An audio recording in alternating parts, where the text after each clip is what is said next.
Hi, buddy. Welcome back. Today we're doing another episode in our coaching series for League of Legends. We're going to be looking at an Ezreal game in the preseason. So thanks again to Dylan for the generous donation. As always, we appreciate it here. So first off, we're going to be looking at... I thought I dropped something there. First off, we're going to be looking at just sort of Ezreal overall. I'm just going to rename this pregame. I don't do the op.gg as much anymore. I think that just makes more sense. I'd just rather spend more time talking about kind of the champion in general, just for people who may not be familiar with the champion, matchups, builds, things like that, and just spend a little bit more time on that. The following runes are what I recommend for Ezreal, and this is pretty standard. Klepto, Biscuit, Footwear, Cosmic Insight, Magical Footwear, Cosmic Insight. That's all pretty standard, and then the most common build after that is Mana Flow Band and Scorch. Both of these were nerfed recently. But a lot of pros are still getting that. There are some variations that people are trying out, but as you can see, anytime you see purple here, that's going to be the build they're getting. So, most people are still going that. You might see some who try to go for the overheal. Well, he's not even going for overheal. He's going for Alacrity and Coup de Grace.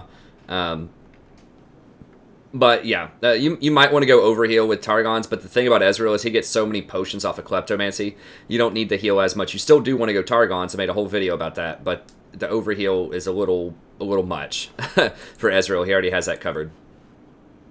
Okay, so that's pretty much the runes. There's not a lot of variation. Okay, so a good build order. Start off with Relic Shield. 3-pot. You might be able to get away with a refillable as Ezreal, but I'm pretty sure most people still get 3-pot just because once again, he gets pots off of Klepto. But I would just go with 3 pots. I wouldn't be too cute with it. So Relic, 3 pots, Tier, and then after that, you can kind of feel it out what you want to do. There is some variation there. A lot of people like to just go ahead and complete their Manamune. It helps you stack Tier faster. You could go for Sheen and then complete Manamune. That would give you a lot more poke in lane. If you just get the Manamune, it's going to be less poke because those Sheen procs on your Q are pretty huge. So if you're consistently hitting a lot of Q procs, I would recommend going Tier into Sheen. Manamune, sneak in a Targon and Boots 1 somewhere in there. And then after that, this is where I'm going to part ways with what a lot of pros do here because you're going to be playing in a much lower elo. I think this was recorded at Silver 5. Gold 5, even for people out there who are Platinum or Low Diamond, I highly, highly recommend that you get Trinity Force. And I'm going to talk about that real quick. The skills are, you always go key UW. There's nothing really that interesting there. And then after you either get Trinity or Iceborn, then you go Blade the Red King, and then a defensive item after that. So it can either be Quicksilver Sash, it could be Hex Drinker, you see some people get... like, late in the game, I guess you could go Bloodthirster if you want. I mean, if you're really greedy, you could go for, you know, like a Last Whisper item if you're against a lot of tanks, or a Bloodthirster if you're against more poke. Like, there are definitely some more options. Mortal Reminder is very popular, but I think a lot of the time, unless your positioning is perfect, I would get a Quicksilver Sash 4th item. And some people do get that and build it into Mercurial. But it just depends on what you're doing. But these first, or how you're doing in the game, rather, I should say. What's going on and how you're doing. But let's talk about the Trinity versus Iceborn Gauntlet, because I think this is something that a lot of people goof up in their itemization. And I want to talk about why, because it's different. This is one of those times where pro itemization is going to be different from what I think is optimal for most solo queue itemization. So... let's look at these items. Let's look at Trinity, and let's look at Iceborn Gauntlet in a separate tab here. So I don't want to spend too much time on this, but I want to talk about it a little bit because I see a lot of people getting Iceborn Gauntlet, and I think that's incorrect in most games.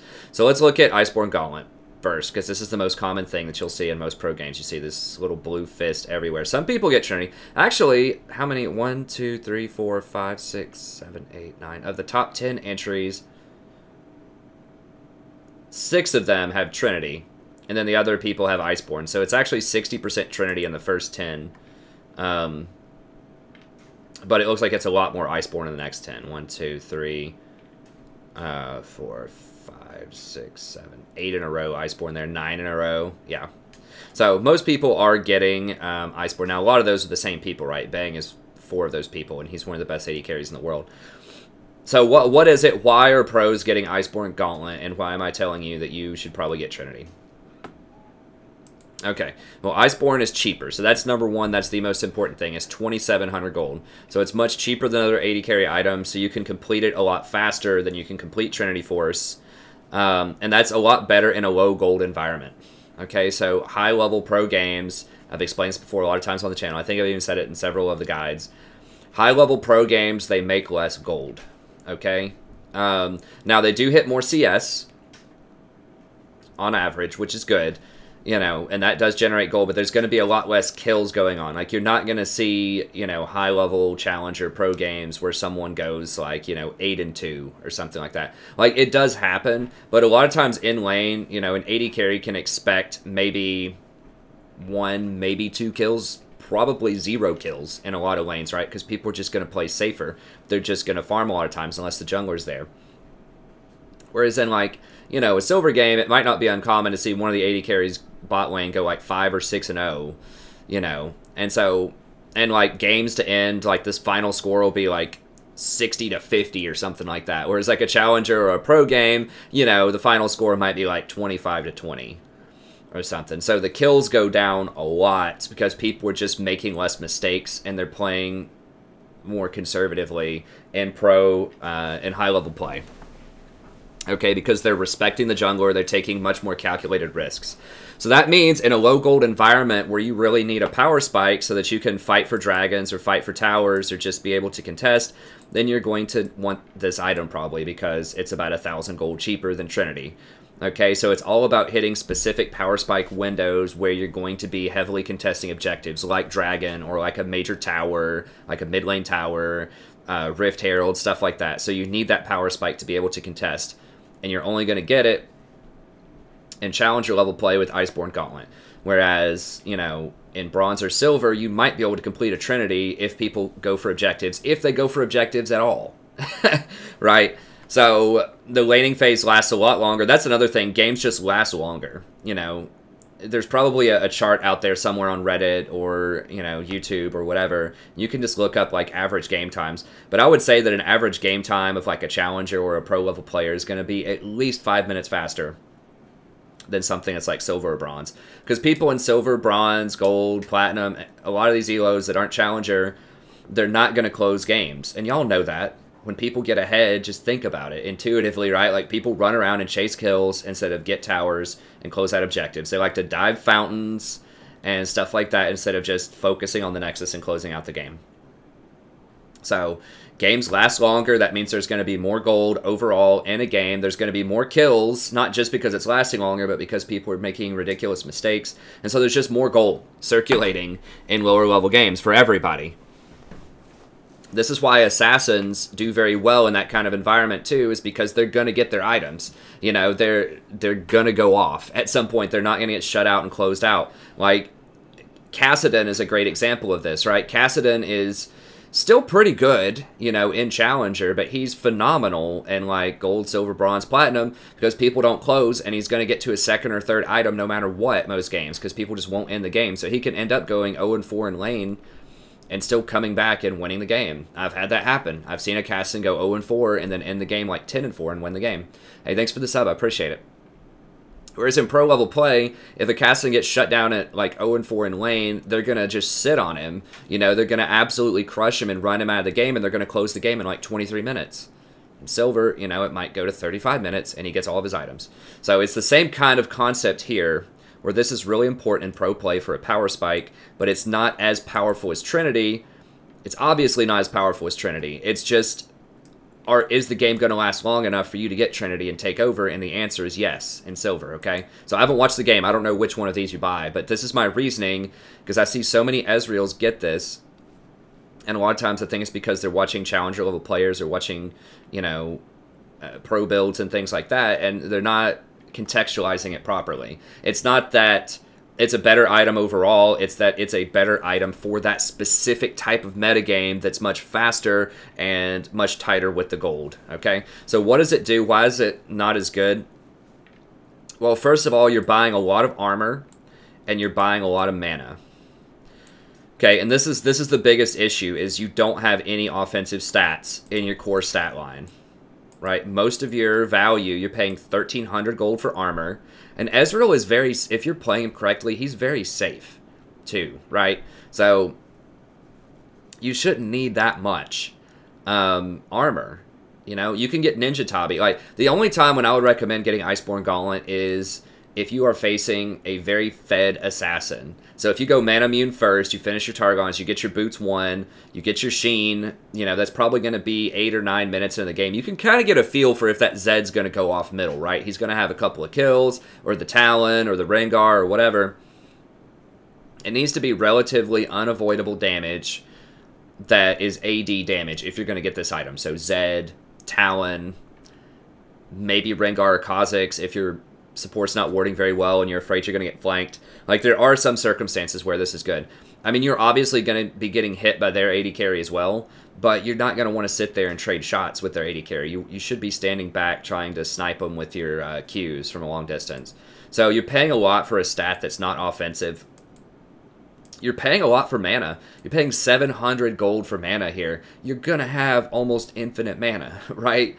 Yes, you do get some more value out of your mana because you are going to have Mana Immune, but it's not going to be a super favorable conversion rate. Like, it's okay, but it does have acute interaction when you get that on hit, you know, deals a certain amount of damage equal to your mana, you know. That is good. If we look at Mura mana here, I don't want to spend too much time here. I know I always say that, but this is such an important point when people are thinking about Ezreal. So you get bonus attack damage equal to 2% of your maximum mana. So you get an extra 10 attack damage off of this. And really, I mean, Trinity even has 250 mana, so you're just getting 250 more mana here. But you basically have infinite mana at this point. 3% of your current mana to deal, 6% of your current mana is bonus physical damage. So it has an okay interaction, right? Pretty decent little like damage interaction, but it's so much mana and you don't need it. You're not going to be running out of mana. So it is a cute interaction. This does give you a little bit of extra safety against hardcore assassins, but you have the longest range. You should be poking more than their AD carry, so you should be hitting them more than they're hitting you. And that means that you want offensive stats instead of armor.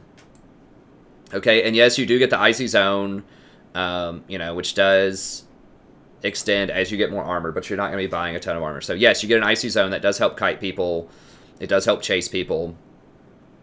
All that kind of stuff. So it can help zone for your team, especially if your team, I guess, has other squishies that you're trying to protect, you know, on the back line. Like, I guess maybe you have a Lucian middle, or maybe you've got like a Kindred jungle or a Cannon top or something like that. This does slow the enemy down for everybody, not just for you. So that is helpful. Or you're trying to keep somebody off of your Soraka. So that is useful. That's useful for sure. But let's look at Trinity here, okay? Way more offensive stats, okay? We get 40% attack speed. Now, yes, you're not going to be auto-attacking a lot, but you know what you will be auto-attacking a lot? Tanks. T-A-N-K-S. Right? I thought I was going to mess it up for a second. It's always bad when you're trying to act sassy and kind of sarcastic, and then you mess up whatever else. Tanks. Tanks are a big problem for Ezreal, okay? Historically, it's awful. It's an awful matchup. You have a Maokai that's just walking at you, or a Cho'Gath, or a Rammus, or something like that. It's really hard. You already don't have critical strike, and if you go for this Iceborn, yeah, you can kite him, but you're never going to kill him. So this is where the 40% attack speed is very nice. Now, his base attack speed did get nerfed, or actually, that's his attack speed growth, not his base. Did get nerfed, but attack speed is still a very good stat, especially against tanks. You're going to be auto-attacking a lot. Like, yeah, you're going to be chucking Qs, but you're still going to be autoing quite a lot. So it's not ideal that it's a 1,000 gold attack speed, but it's still pretty good. And it has 25 AD damage on it, which is nice. It's an actual offensive stat. They both have 20% CDR. This has health, which doesn't quite make up for the armor that you're missing, but it does give you some. And you get the extra movement speed. So the movement speed plus your phage procs, which is going to give you a flat 20 extra movement speed, should be enough to still kite almost anybody, right? So it's going to give you like 35 flat movement speed, which is still really good. And this is the big kicker here. It's 200% of your base AD on hit. Right? 200%. Iceborn is only 100%. Iceborn used to be 150 or 125, but they nerfed it a long time ago. Okay? So that's the big kicker, is your Qs are going to do, like, not quite double damage, but almost double damage. It's an astronomical amount of extra damage that you're dealing off of your Qs. So it is a lot more damage. Very, very noticeable more damage. So, you know, I think this is better against squishies because you're going to be hitting them with much tougher Q procs and really chunking people out for significant amounts. And it's better against tanks because you're going to have a faster attack speed. You know what works really well with attack speed? Blade of the Ruined King. Which is on hit damage, which is good against tanks. So the attack speed has much better synergy with Blade of the Ruined King because you're going to be using that blade anyways against tanks to help cut them down. So I think that Trinity is the much better buy if you're in a much higher gold environment. If you're lower elo, it's going to be a better buy for you. So that's my point about Trinity. We'll move on past that, but I think that if you are Platinum or lower, you should buy Trinity unless it's a Fed Zed or a Fed Talon or something like that. You should be buying Trinity, okay? Unless it's unavoidable physical damage and that armor is really going to be useful, then that's what you should be doing. Okay, so I think I said this at the beginning. You can access the Google Doc if you want to see this stuff, and then I'm going to watch the game itself, take some notes, and at the very end, we will bring all of the notes together. Did I drop my pen or something? Thought I heard something drop a second ago. We'll go ahead and start the game here, and I'll see if I can locate that pen. But yeah, you can access the Google Doc in the description. If you just want to skip straight to the post game for some reason, I'll have a link to that as well. Okay, so we'll turn this up.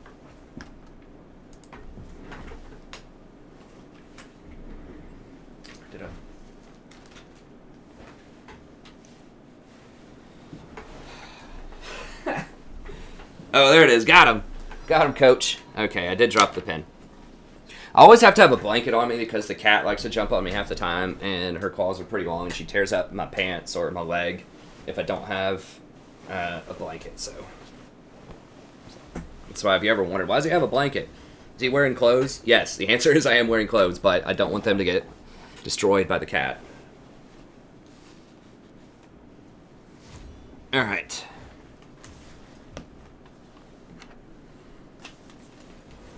It's also just kind of nice. It's always a little bit colder. Like, we don't have, like, a ton of heat in the house.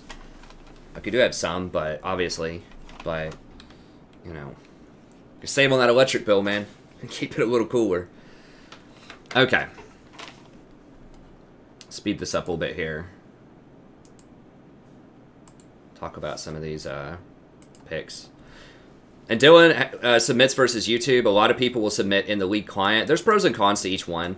The YouTube is kind of cool because we get to see Dylan's perspective the whole time, and we get to see the chat, which is really important so that I can make more informed commentary about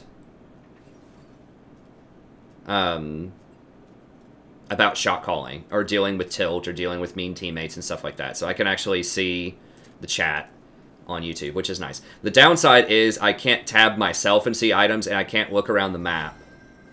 So I have to rely just on what Dylan shows us. So there are definitely pros and cons.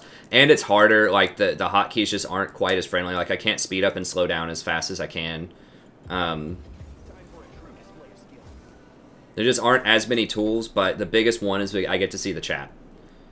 So I get to help with the shot calling a bit more.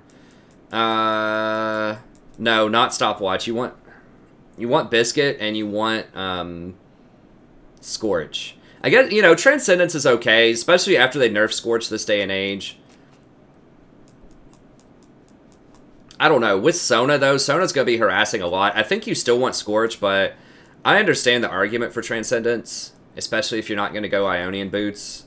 It does give you lower CDR at 10 minutes. So, I don't mind Transcendence after the Scorch nerf. I think that's fine. You do have to have mana flow still, I think, especially for your first couple of backs.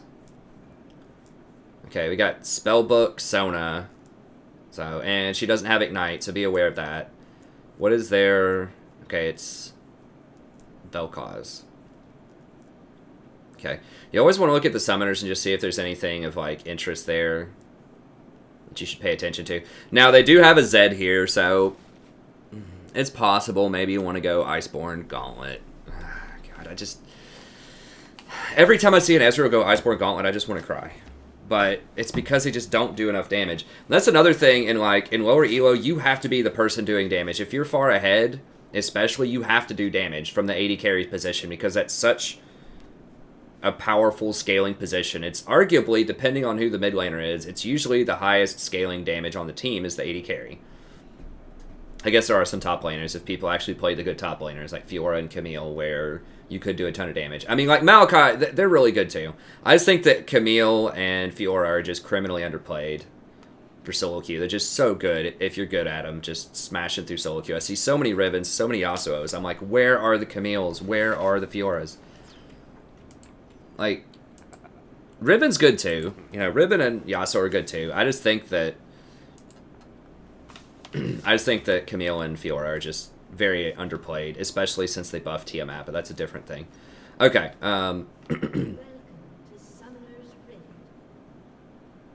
Relic Shield. Now, when you made this video, that was before they buffed Overheal and the meta changed around. So right now, yeah, you probably just go Doran's right now. But I think that if you're playing Ezreal at the start of 8.1, you should go Relic Shield here.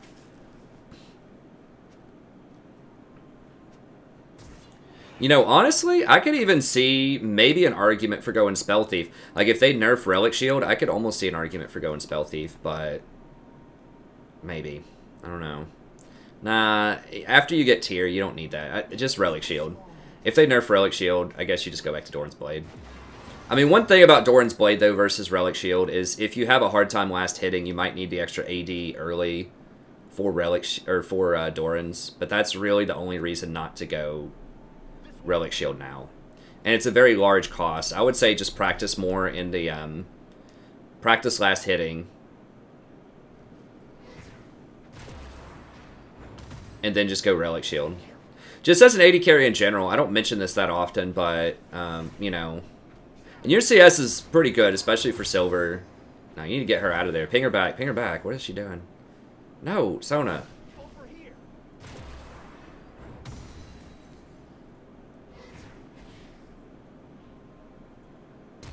Yeah, you got it. Make him flash. He's gonna flash that wall, probably. Yeah.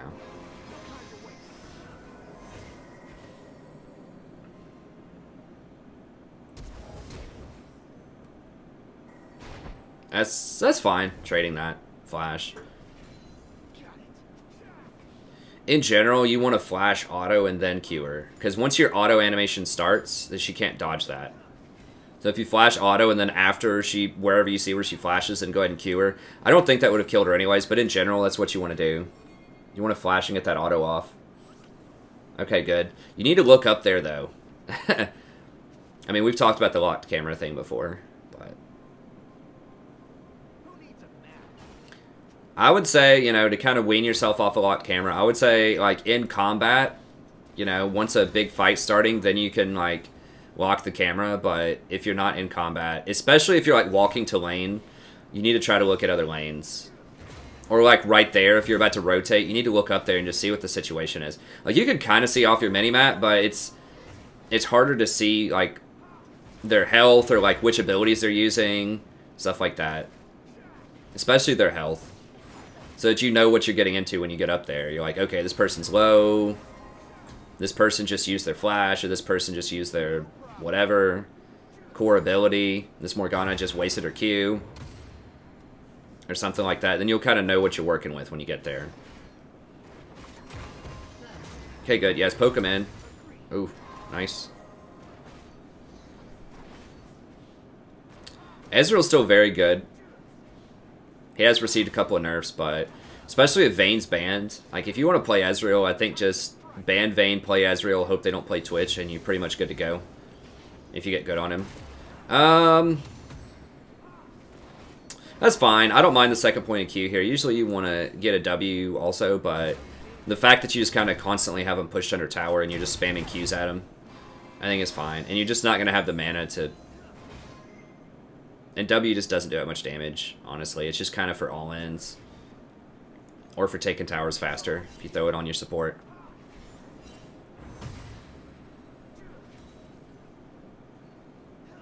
So yeah, I don't mind that. Definitely get it as your level 4, though. Yeah, good zoning, good pressure. You can just take that to the face, I think. I mean, you got hit by it anyways, but... Using your E there, like, don't use your E unless you have to, because then what happens if the jungle comes running out of the tri-bush, or, like, wraps around you right now, you know? You don't want to use your escape unless you absolutely have to, just because you don't know where the jungler is. Like, right there, it's dicey. I mean, at least you're applying pressure with that one, though, you know? So that one is better than the previous one, but in general, hold your E. No, E out, E out. You take, yep, there it is, right? Prof the Prophet. Right? Just like I said, what if the jungler comes running out of the tri-bush? You got to keep in mind that, no, tier, you can't buy boots. That's awkward. Yeah. Okay, that's fine. But yeah, in general...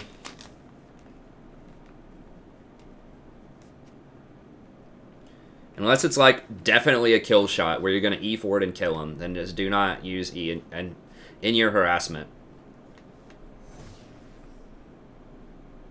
And definitely don't, like, sit under tower and try to auto-attack. Just be patient and shut Qs. I mean, think about it this way. Like, it might even be better if you don't kill them and they stay there really low health because they're going to keep missing CS. Because they're going to stick around, but then they're going to miss. You know, if you force them to miss 10 CS while they sit there at low health under tower, that's close to a kill. It's not quite a kill, but it's pretty close.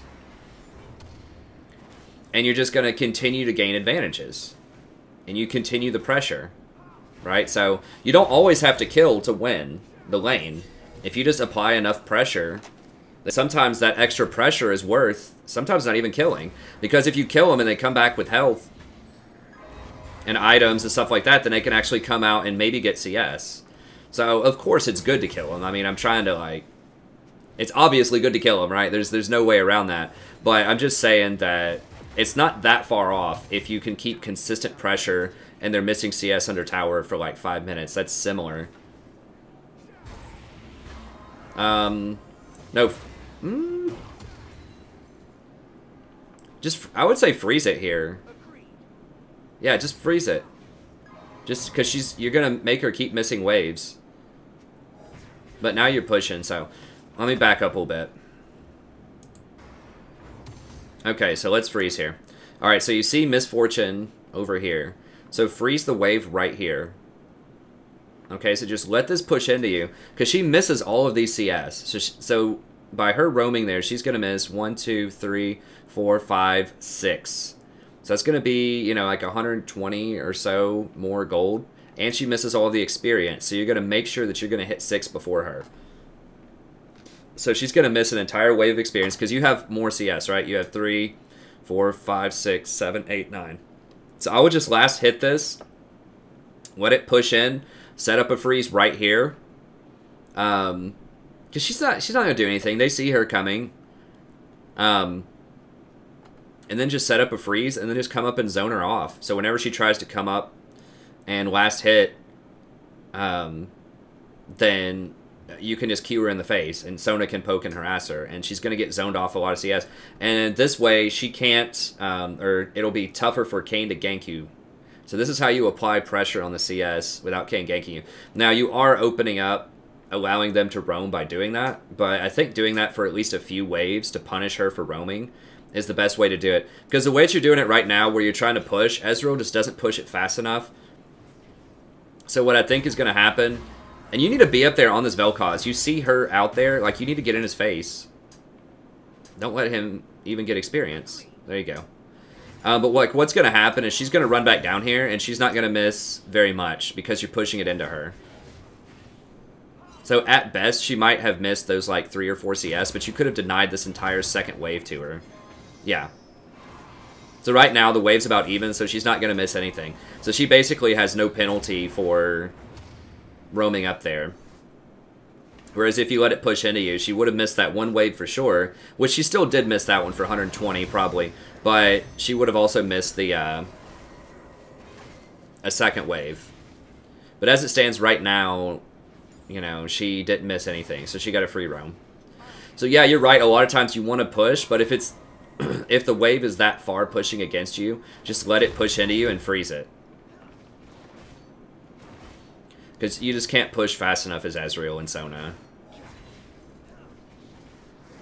So you just got to kind of look at the wave position and adjust how you're going to penalize her. Because you want to give her the maximum penalty for roaming. Because you can't follow. Don't.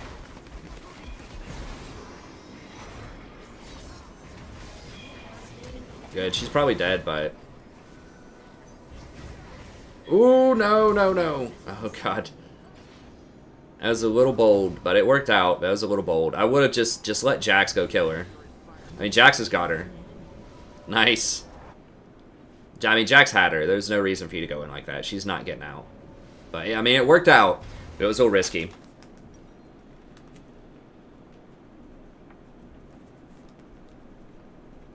Oh, no. Is my pin dead? No, I got it. We got it.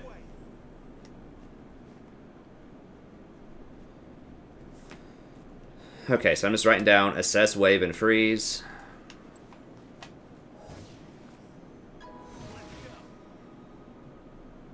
Tear Sheen. Yeah, now you have bigger procs.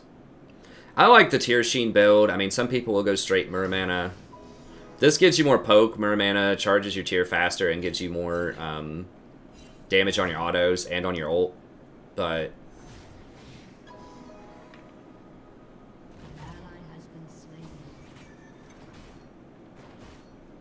I like this. Okay, you need to be tabbing. You need to be looking at Zed. Oh, you went Ionian Boots. A little greedy against Zed. And Misfortune, because Misfortune's and Kayn. Yeah, it's too many assassins. Yeah, you need... This needs to be a Ninja Tabi. If you would have queued her instead of trying to queue Kayn, I think you could have... Okay. It worked out. But yeah, this definitely needs to be a Ninja Tabi Iceborn Gauntlet game. Against Kayn and Zed, both represent difficult to avoid physical damage. Kayn can just ult you, Zed can just ult you. And that's triple AD. I forgot who their top laner is.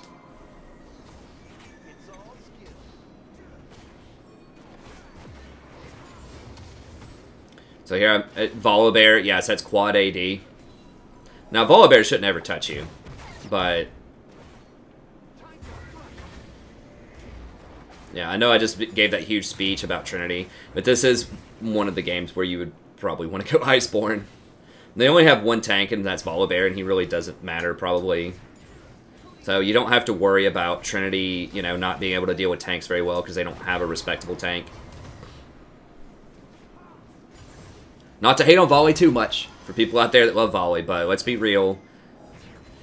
He ain't Maokai, right? He ain't Rammus. Just to use some great English there. Actually, a funny thing about ain't is that was actually like a very high-class, high-brow word back in the 19th century. At least in some of the Victorian novels that I see, like the aristocratic characters use ain't as kind of this quaint negative, and now it's become associated with like lower education, which I think is pretty funny. Just like language trends over time.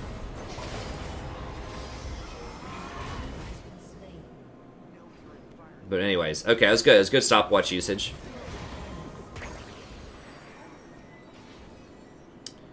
I mean, the stopwatch is nice because you can build it into Guardian Angel as like 3rd or 4th item, so that is really good.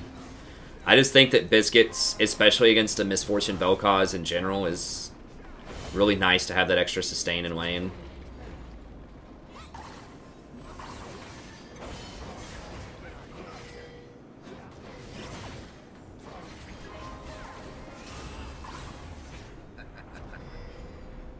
Don't stand on top of him. Okay, there you go.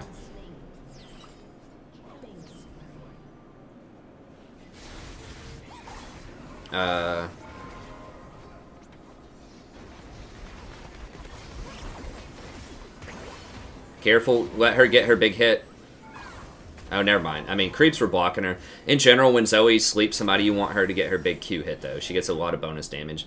But she wasn't going to hit him because of the minions, so...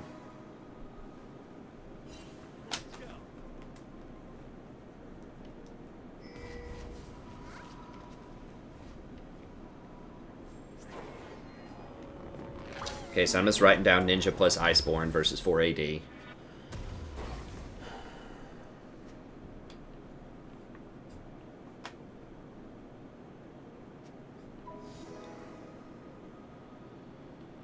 I assume you're typing that to me versus anyone in the game, but they're probably like, why is this guy typing this? No, but you're right. That's the right way of thinking.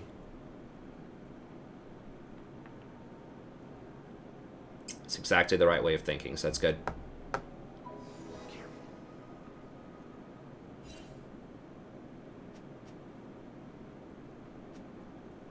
Yeah, he's going Blather and King. He must have looked at a guide from like last March or something. People just don't understand. Like they just don't look at the time, like the dates on things. I've had people ask me, you know, things like about, you know, a Soraka video, which is the most popular channel that I've made, or the most popular video on the channel. It's like 70,000 views. My Soraka #1 from December 2016, and people ask me like, which like rune am I using? You know, like why am I not using Airy, or you know, why am I not rushing Ardent? Why am I getting Redemption? Because they don't look at the timestamps. They're like, oh, it's 2016. I'm like, yeah, that was before they buffed Ardent a lot and nerfed Redemption, and that was before Airy even existed. So I appreciate the views, but you got to look at the timestamps on these things, guys. If you're going to like sites to get guides and things like that, sometimes champions don't change much over time. You know, like Volibear, for example, I don't think has had much meaningful change in years. So yeah, you could probably still look at a Volibear guide from, you know, a while ago. And if it's a good guide, especially things that are about, like, play style, like, not specific items or runes, but, like, just how to play a champion, those can actually be pretty good for quite a while. Like, I still think that my Zyra guide's really good and relevant. I still think my Janna guide's really good and relevant. That's why in a lot of my guides I focus on, you know, play style and concepts. So, like, what makes this champion a good pick overall. So even if the items change and the runes change, which they will, it's still relevant. But just a warning to the wise there, just always make sure that you're keeping the context in mind. Just always, like, look at the date and think about the context of why... Which context extends beyond date. You need to be, if you're looking at a guide or, like, if you're looking at a pro player in a game, think about why are they getting that item in this game. So anyways, that's just my word of the wise. I suspect that's why Zed is getting Bork, though, is because he's looking at an old guide and he's not looking at the context, or he's not thinking about the context that Blather and King has been nerfed a lot since that guide probably came out. That would be my guess.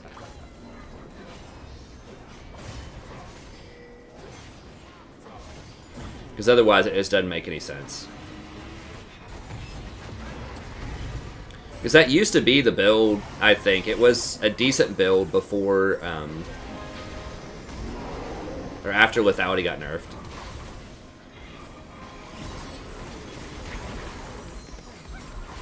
And before it got buffed again.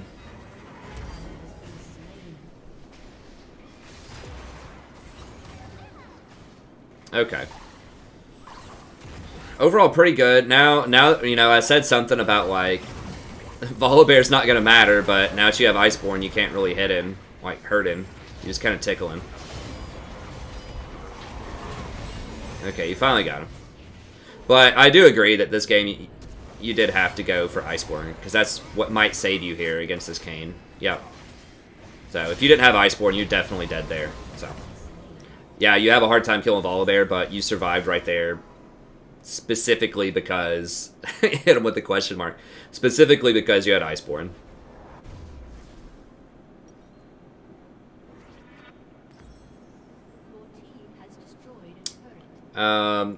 Start building Blade. No, no, no, no, no. Don't go Trinity. No. Yes. Okay. I assume you probably just got confused for a second. Thought you were building Trinity, but you've already built Iceborn, so I'm glad you figured that out. I've done that too. I've accidentally bought... I'm like, oh crap, I decided I was going to go a different build. You know. Vel'Koz got Rylai's. Here's a word of the wise. Do not get Rylai's on Vel'Koz. Okay, because I had somebody argue with me, and I'm not going to go too far on about this, but I just want to mention it because it showed up right there on the tab. Vel'Koz's ult applies a 20% slow to it already, and that's the only reason I could imagine somebody would want to go... Because his Q already applies a slow. It's like a big slow. It's like a 40% slow or something. And like slows don't stack anymore. As of like season 5 or 6, slows don't stack anymore. And so the slow off of Rylai's is only good if no one on your team applies a slow more than 15%. Then it's good. It gives a 15% slow. Might be 20%. I don't remember. But either way, a very low slow. And if anyone on your team applies a slow that's more powerful than that, then that slow is going to supersede. So Vel'Koz already has a built-in slow on his ult, and he has a built-in slow on his Q. So you're getting no benefit off of that item. And you should be playing far back anyways, so you shouldn't need the extra HP. And it's just a really low damage item compared to other options. So the only reason I could see someone wanting to get that is if they don't understand that the slow already, or that his ult already has a slow. So, anyways. Okay, so yeah, just still A-ramming mid. There's not a lot to talk about here. I think your itemization has been good. You're hitting your Qs, you know, that's on point. Macro's pretty good. I mean, they're all putting people middle, so you have to be middle, you know. And you are getting towers in the side lane, so... Okay, good. Yeah, that's an okay time to E forward if you're getting that kill 100%. And you know, like, you're going to win the fight off of that, so they're not going to just run at you and kill you after you do it.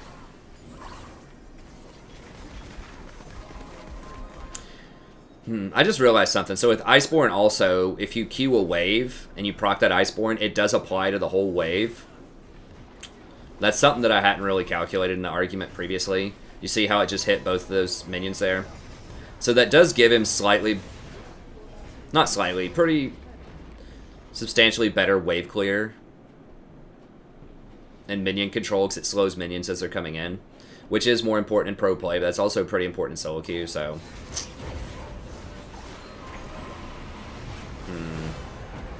That's another perk to Iceborn.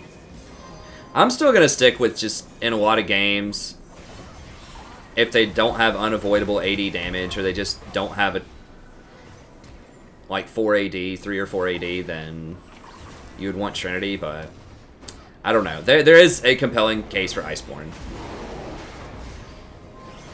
Because that wave clear, and it does kite for the rest of your team and not just for you, whereas Phage is like just for you kiting.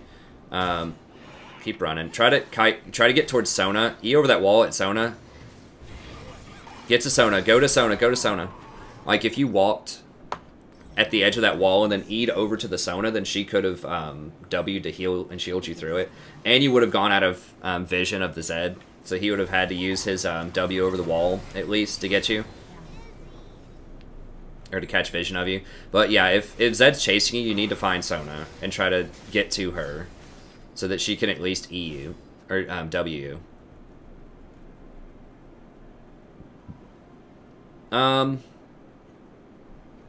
Dorans. Yeah, I'd sell the Dorans. Sell the Dorans. Sell the Dorans. I would sell Dorans and get recurve. It's a better value right now.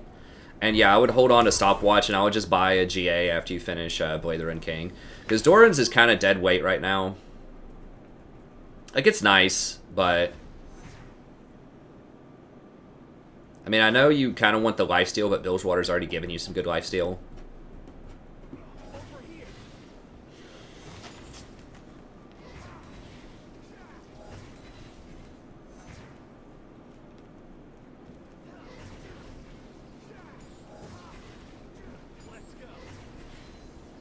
Yeah. To try to find the Sona in these fights. I mean, that's not, like, outstanding wave clear, but it's better than Trinity, I guess. Like, Trinity's better against single targets. Like, Trinity would help you take Baron and Dragon a lot quicker, so that's a thing. That's something else I didn't mention. So Trinity does have some perks to it that I forgot to mention. Like, taking objectives faster. You take towers faster, because you get that 200%, and you have the attack speed is very nice against towers and Baron. So it helps you kill tanks, helps you take objectives, but Iceborn has better kiting for your team, and better, get on the Sona.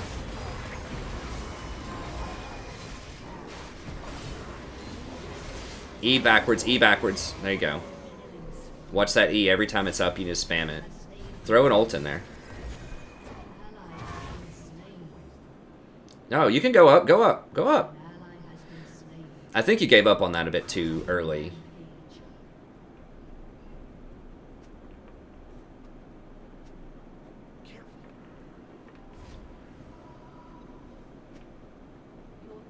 Yeah, I think you gave up. I would just, like, maybe step into that bush and just watch for a second and just sort of assess the situation. Like, I wouldn't fully give up there. Like, just wait, make Zed ult somebody else, and once Zed ults, you can go back in and kill him. So I know you're scared of Zed and Kayn, but just watch them. They will waste their ult on somebody else if you're not immediately close at this elo. I'll guarantee it. They're not going to hold it for you.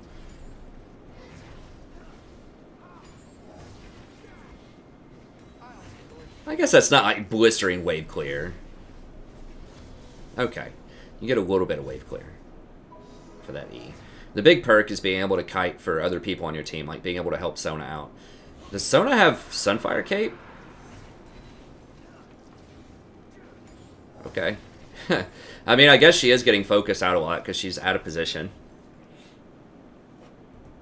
But yeah, in general, watch that redemption too. She threw a redemption, and I think you eat out of it. Now, yeah, there was a lot going on there, but just see if there's any way that you can, like, get in that redemption. I know sometimes if she doesn't place it right, it's going to be too dangerous, but it's something to look for. And try not to give up on situations. Like, try to, if you can't get an auto attack range, just stay, like, 1100 back and just chuck Qs at people.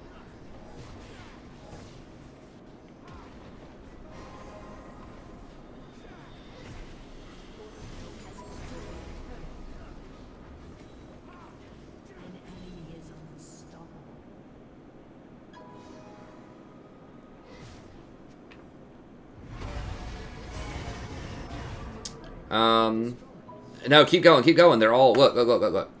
Kayn, Zed, Misfortune, they're all there. Like, you can keep, they're going to be able to cover mid. Like, Zoe and Jax are going to get mid. No, they're getting this for free. You got to push. Like, the only one who's going to be there is Vel'Koz and maybe Volibear, maybe. And you had yourself and Sona. You let them get away with pressuring 2 lanes with no penalty. Yeah, you don't have stopwatch anymore, so be careful around Zed.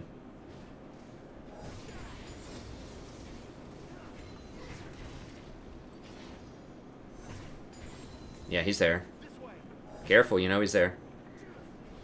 I think you can beat him with a heal, because you have so much armor.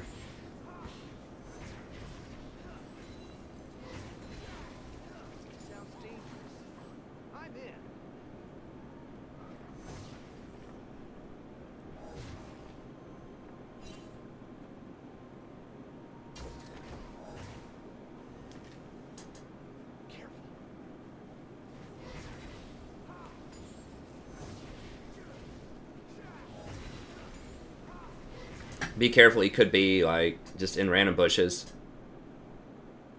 That's a Zed classic. It's a classic Zed move, so just...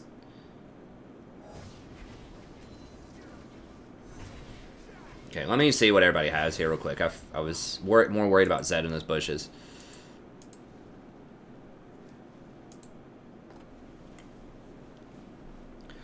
Should be GA next item. You already have a stopwatch, so it's only going to be like a 2,000 gold item. I think it's 2,600 normally.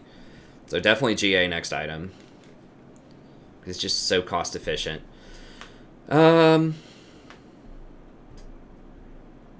Zed's really the only threat.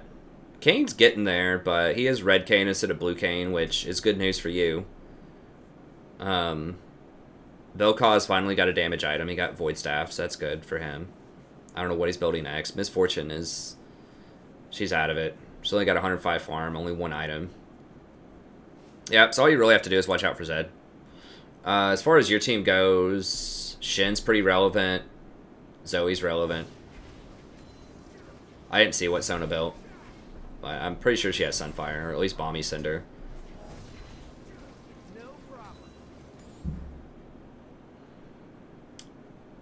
You can push, but be careful. There's no pressure in other lanes right now. Yeah, in general, for people watching, you know, if you go past the river, you want to stop. Unless you have really good vision and you have pressure in other lanes.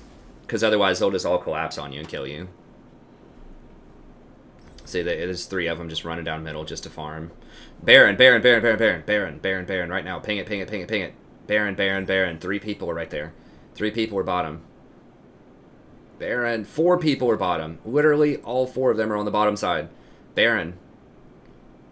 You gotta be watching for these things, man. Come on, Baron, Baron, Baron. Baron.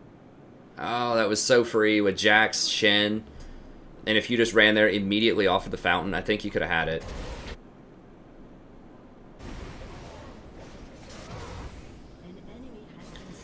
It's what you call the old switcheroo, where you push up bottom lane, and then you go rotate.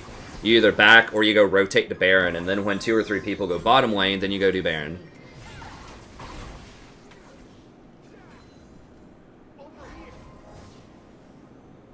Like, Jax and Shen would do that so quickly.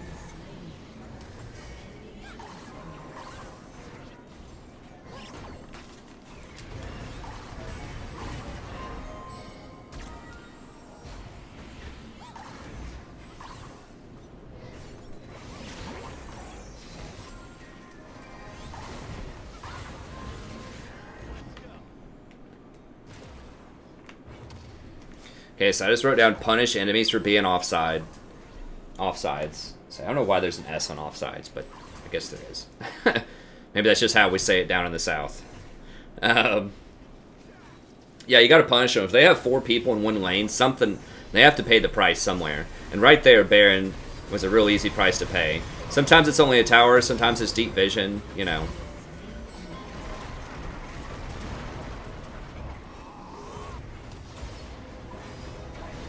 Okay, good.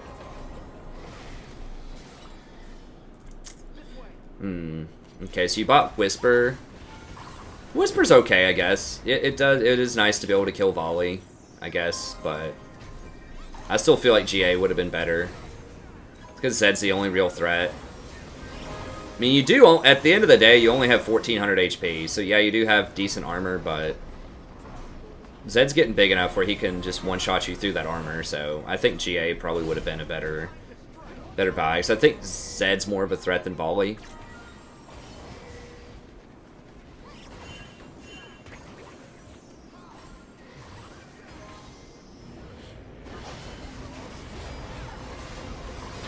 GA is also just... I don't know. They're both fine at this point, but I still think GA is going to be better. Oh, that redemption proc held you up for a little bit, though. There you go. I would get the Mortal Reminder. I'd get the healing debuff. Volibear heals a lot, and Red Cane also heals for a lot. Mortal. Okay, good. Good call. Yeah. You heard me. You heard me in the past. Future strategy professor was telling you from the past, and then you go back and do it. That was pretty cool, though, how I just mentioned it, and then you went back and did it. We're in tune. Our chakras are aligned, Dylan.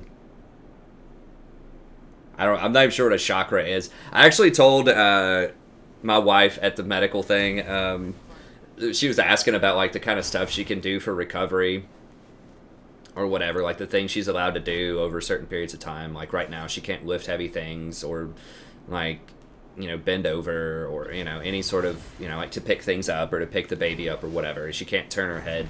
She needs to keep her head upright, basically. And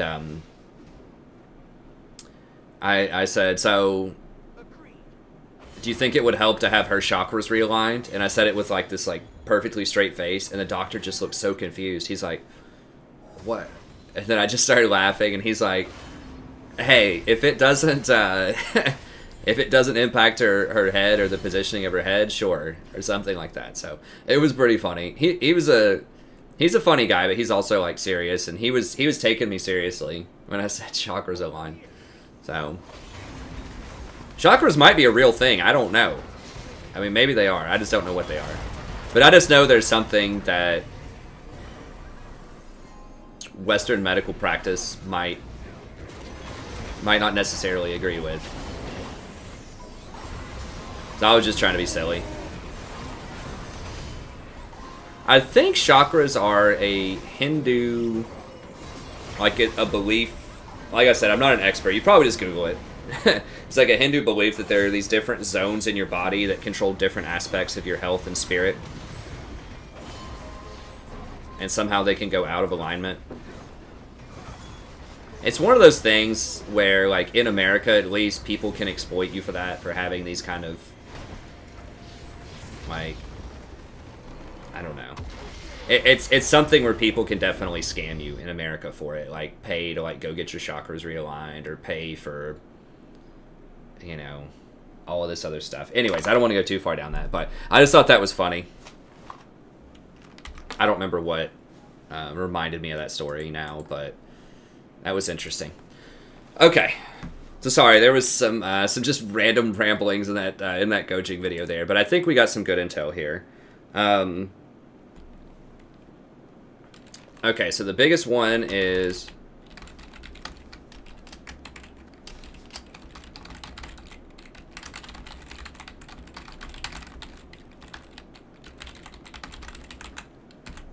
hold your E to escape unless it's a guaranteed kill. So unless you're going to E forward and, you know, like 100% get a kill and be able to walk away from it, just do not use it as a harassment tool, because just like I was kind of predicting, the jungler did show up and kill you bot lane. So just make sure of that.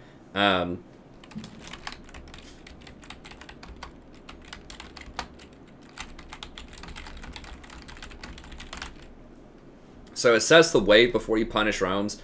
Most of the time, you're right that it is good to push, but at the same time, the way that wave was positioned, you were not going to be able to push fast enough, and pushing actually let her catch up to the CS that she could have lost. So right there, at least for a few waves, I would let it zone next to your tower, because Miss Fortune's not going to just hang around and have really heavy kill threat mid lane, right? She doesn't have a lot of CC. She just is not going to kill him, especially pre-6. I think she was level 4 or 5. So make her pay for that roam. Make her miss 2 or 3 waves, and then get a good position, and see if you can even call down your jungler maybe to come and get a kill on him. Or at least you can just poke him off the lane. Because since you had Sheen, you had some pretty potent poke, especially with Sona. So just assess the wave and figure out how you want to punish him before just auto-pushing.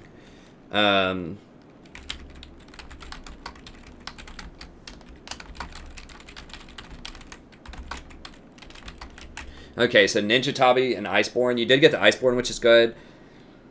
I mean, it worked out to have Ionians, but I think especially against Kayn and Zed, who are pretty difficult to avoid their damage because they can just press R and do a lot of damage to you. Especially if Kayn went Blue Kayn, which he should have done because, I mean, I guess you had Shen as a tank, but anyways, if he went Blue Kayn, it would have been a lot more damage. So, I think Ninja Tabi's appropriate there. Miss Fortune also, to an extent, has some unavoidable damage. Like, if she presses R on you, it's going to hit you at least a few times before you can E out of it a lot of times. So, I think Ninja would have been good there. And that's kind of the standard on Ezreal a lot of times. Like, Ionian is nice, but it's a luxury if you get it. I feel like a lot of times people will just get Ninja Tabi. I mean, people are all over the place, I guess. Sometimes he gets Mercs, Ninja, Ionian. Ionian's obviously the biggest damage. I guess most people get Ionian. But in that specific matchup against 4 AD, and especially Zed, Kayn, and Miss Fortune, I would probably get Ninja Tabi there.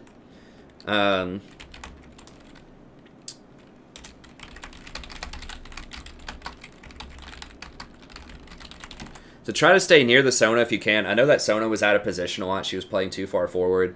But especially when that Zed was chasing you through the jungle, try to find the Sona and E over the wall to get to the Sona so that she can W you and heal you and give you that little shield to help you get through. She might even have exhaust up or something. I don't remember if she took exhaust or not, but she might have something, right? She might have her ult, she might have exhaust. She'll definitely have her W, or she should.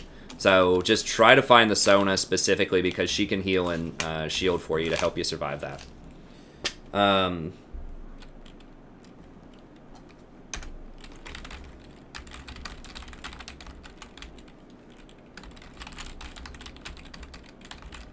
So punish enemies for overloading a lane. So 4 people went bottom and you could have gone Baron. So sometimes it may not be that obvious, like, you know, a lot of people won't send 4 people bottom when Baron's up. But just think about what you can do. Just say, like, okay, there's 3 people top chasing the split pusher. What can we get? Even if it's just, like, deeper vision or taking a couple of jungle camps or whatever, just do whatever you can to punish them or to push out other waves. But yeah, definitely if you can take a dragon or a tower or, you know, a baron, you know, you need to try to take that stuff if they overload a lane. So sometimes you can't really get that much. You know, if every lane's pushed in and there's no dragon or baron to take and they just send 3 people top to kill your split pusher who's overextended, sometimes you just don't get anything. But you need to try to ping them back also and say, hey, back up. They're going to kill you, that type of stuff. So I thought you did a really good job of pushing up and then noticing there was no pressure in other lanes and then backing up so that you didn't get caught. That was really good. You just got to complete the cycle by saying, hey, they just all went bottom. We saw them on wards that Sona put in the jungle, which was a good job. Let's go punish them and get Baron right now. So I would have liked to see that. Just in the end, I guess just in general,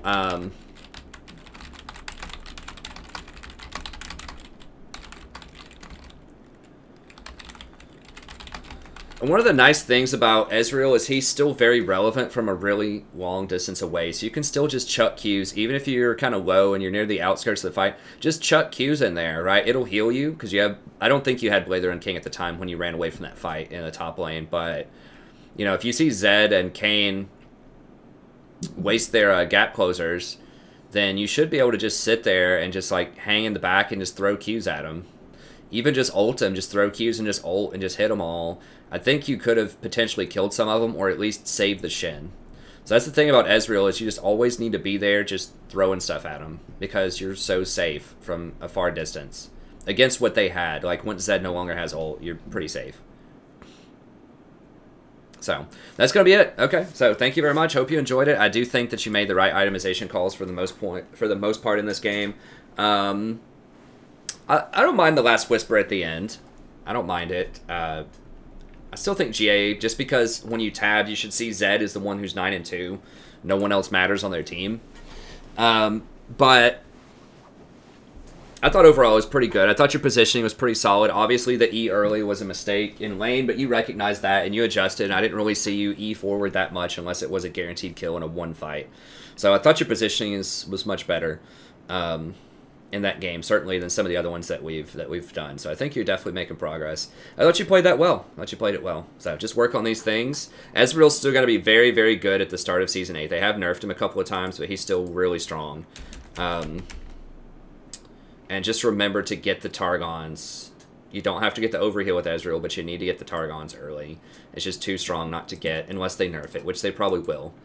At some point. If they nerf press the attack or anything like that, then Ezreal is going to get a lot stronger. I don't think they're going to, but I think he'll be good. If they nerf something like Aftershock, which they might do, he'll also get stronger because his hardest matchups are against tanks. So if people aren't running tanks anymore, he's awesome against squishy champs, you know. He's very good against things like Lulu or Janna or things like that that just can't really get on him, where he just gets to sit there and poke, especially champions that don't have a heal.